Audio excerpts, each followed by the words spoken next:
NDA സ്ഥാനാർത്ഥി അനിൽ ആന്റണി രഞ്ജിത്ത് രാമചന്ദ്രനുമായി സംസാരിക്കുന്നു. നമുക്ക് തത്സമയം കേൾക്കാം. സ്കൂളിൽ പോകുന്നതാണ്. അതുപോലെ തെലങ്കാന, ഞാൻ ഇപ്രാവശ്യം പ്രവർത്തിച്ച ഒരു സ്ഥലം കൂടെയാണ്. കഴിഞ്ഞ പ്രാവശ്യം ഒരു MLA ഉണ്ടായിരുന്ന ഒരു സ്ഥലമാണ്. ഇപ്രാവശ്യം അത് 8 MLA-മാരായി. ഇപ്പം എല്ലാ പ്രൊജക്ഷനും പറയുന്നത് 14-ൽ 5-ലധികം സീറ്റുകൾ നമുക്കിപ്പോൾ ലഭിക്കുമെന്നാണ്. അപ്പോൾ എല്ലായിടത്തും നമ്മൾ ബ്ലൂ പ്രിന്റ് എക്സ്റ്റെൻഡ് ചെയ്തുകൊണ്ടിരിക്കുകയാണ്. കേരളത്തിലും അത് തന്നെയാണ് സംഭവിക്കുന്നത്.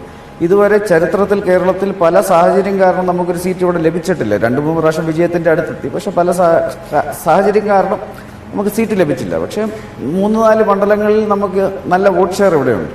പക്ഷേ ഇപ്രാവശ്യം നമ്മളിവിടെ വോട്ട് ഷെയറിന് വേണ്ടിയല്ല മത്സരിക്കുന്നത്. തീർച്ചയായിട്ടും വോട്ട് ഷെയർ ഇൻക്രീസ് ചെയ്യും, അതിലൊരു സംശയവുമില്ല. പക്ഷേ ഇപ്രാവശ്യം ഇതുവരെ നമ്മുടെ പാർട്ടി 12 സ്ഥാനാർത്ഥികളെ ഇവിടെ നിശ്ചയിച്ചിട്ടുണ്ട്. അതിൽ ഒരുവിധം എല്ലാ സ്ഥാനാർത്ഥികൾക്കും വിജയപ്രതീക്ഷയുണ്ട്. കാരണം ശ്രീ മോദിജി തന്നെ പല മണ്ഡലങ്ങളിലും വരും. അദ്ദേഹം കഴിഞ്ഞ പ്രാവശ്യം വന്നപ്പോൾ തന്നെ അദ്ദേഹം പറഞ്ഞത് നമുക്ക് ഡബിൾ ഡിജിറ്റ് നമ്പറുകളിൽ നമുക്ക് വിജയപ്രതീക്ഷ ഉണ്ടെന്നാണ്.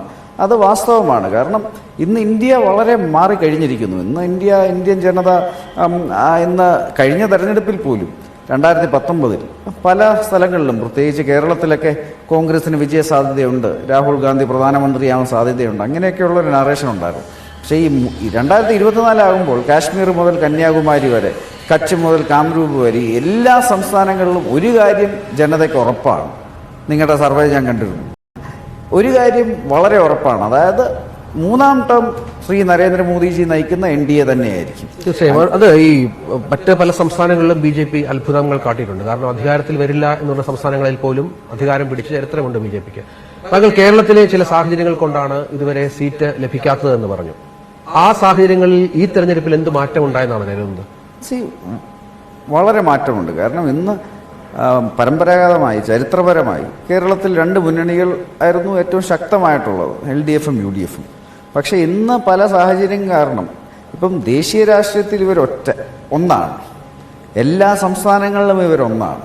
ഇപ്പോൾ CPM ആയാലും CPI ആയാലും കോൺഗ്രസ് ആയാലും മുസ്ലിം ലീഗ് ആയാലും ഇവരെല്ലാം ഒരു മുന്നണിയുടെ ഭാഗമാണ് ദേശീയ രാഷ്ട്രീയത്തിൽ. ഇതൊരു ദേശീയ തെരഞ്ഞെടുപ്പാണ്. എല്ലാ ദേശീയ ഇഷ്യൂസിനും ഇവർക്ക് ഒരേ നയമാണ്. പക്ഷേ കേരളത്തിൽ മാത്രം ഇവർ BJP അകറ്റി നിർത്താൻ വേണ്ടി മാത്രമാണ് ഇവർ ഇന്ന് 2ആയി നിന്ന് ഒരു കപട ഗുസ്തി കളിക്കുന്നതെന്നുള്ള കാര്യം ജനങ്ങൾക്ക് വളരെ വ്യക്തമായിട്ടറിയാം. ഇപ്പോൾ ദേശീയ രാഷ്ട്രീയം, ഇതൊരു ദേശീയ തെരഞ്ഞെടുപ്പാണ്. ഇതൊരു MPയെ തിരഞ്ഞെടുക്കാനുള്ള തെരഞ്ഞെടുപ്പല്ല. ഇത് അടുത്ത 5 വർഷം ഇന്ത്യ ആര് ഭരിക്കും, അടുത്ത 5 വർഷം ഇന്ത്യ ആര് നയിക്കും, അടുത്ത 5 വർഷം ഇന്ത്യയുടെ പ്രധാനമന്ത്രി ആരായിരിക്കും, അതിനുള്ള തെരഞ്ഞെടുപ്പാണ്. അതിൻ്റെ ഒരു ഭാഗമായി ലോക്സഭാ തെരഞ്ഞെടുപ്പുകൾ നടക്കുന്നു. അപ്പം ഓരോ വോട്ടറും ചിന്തിക്കാൻ പോകുന്നത്, ഒന്ന് അവർക്ക് പ്രതിപക്ഷത്തിരിക്കുന്ന വളരെ ഇൻഎഫക്റ്റീവായിട്ടുള്ളൊരു മെമ്പർ ഓഫ് പാർലമെൻറ്റ് വേണോ, അല്ലെങ്കിൽ എഫക്റ്റീവായി സർക്കാരുമായിട്ട് പ്രവർത്തിച്ച് അവിടെ വികസനം കൊണ്ടുവരാൻ പറ്റുന്ന ഒരു പ്രതിനിധി വേണോ. ഇതെല്ലാ വോട്ടറും ചിന്തിക്കാൻ പോകുന്നൊരു കാര്യമാണ്.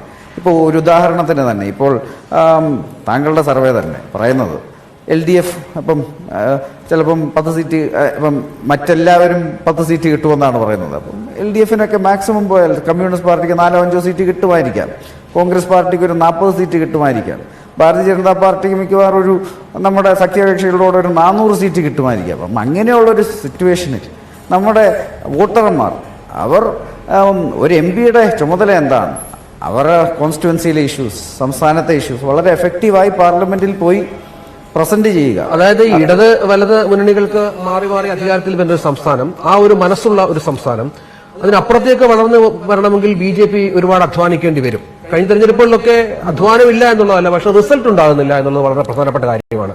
ആ റിസൾട്ട് ഇത്തവണ സംഭവിക്കണമെങ്കിൽ ചില മാജിക്കുകളും ഉണ്ടാകേണ്ടി വരും. അതിനുള്ള സാഹചര്യം ഉണ്ടോ എന്നുള്ളതാണ്. അധികം മാജിക് ഒന്നും കാര്യം കഴിഞ്ഞ തെരഞ്ഞെടുപ്പിൽ തന്നെ 2019 ഇപ്പം ഈ പത്തനംതിട്ട, അതുപോലെ തൃശ്ശൂർ, അതുപോലെ ആറ്റിങ്ങൽ, ആലപ്പുഴ പല മണ്ഡലങ്ങളിലും വോട്ട് ഷെയർ ശരിക്കും ഡബിളൊക്കെയാണ് ആയിട്ടുള്ളത്, 2 ഇരട്ടിയായി.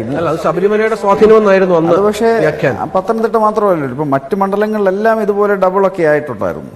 അപ്പം ഇന്ന് കേരളത്തിലും പ്രത്യേകിച്ച് യുവജനങ്ങളുടെ ഇടയ്ക്കെല്ലാം മനസ്സ് ഒരുപാട് മാറിയിട്ടുണ്ട്. ഇന്ന് കേരളത്തിലും ഏറ്റവും പോപ്പുലറായിട്ടുള്ള, ഏറ്റവും ഗുഡ് വില്ലായിട്ടുള്ള നേതാവ് ആരാണ്, രാഷ്ട്രീയക്കാരനാണെന്ന് ചോദിച്ചാൽ അത് ശ്രീ നരേന്ദ്രമോദിയാണ്. ഇതൊരു ദേശീയ തെരഞ്ഞെടുപ്പാണ്, സംസ്ഥാന തെരഞ്ഞെടുപ്പല്ല.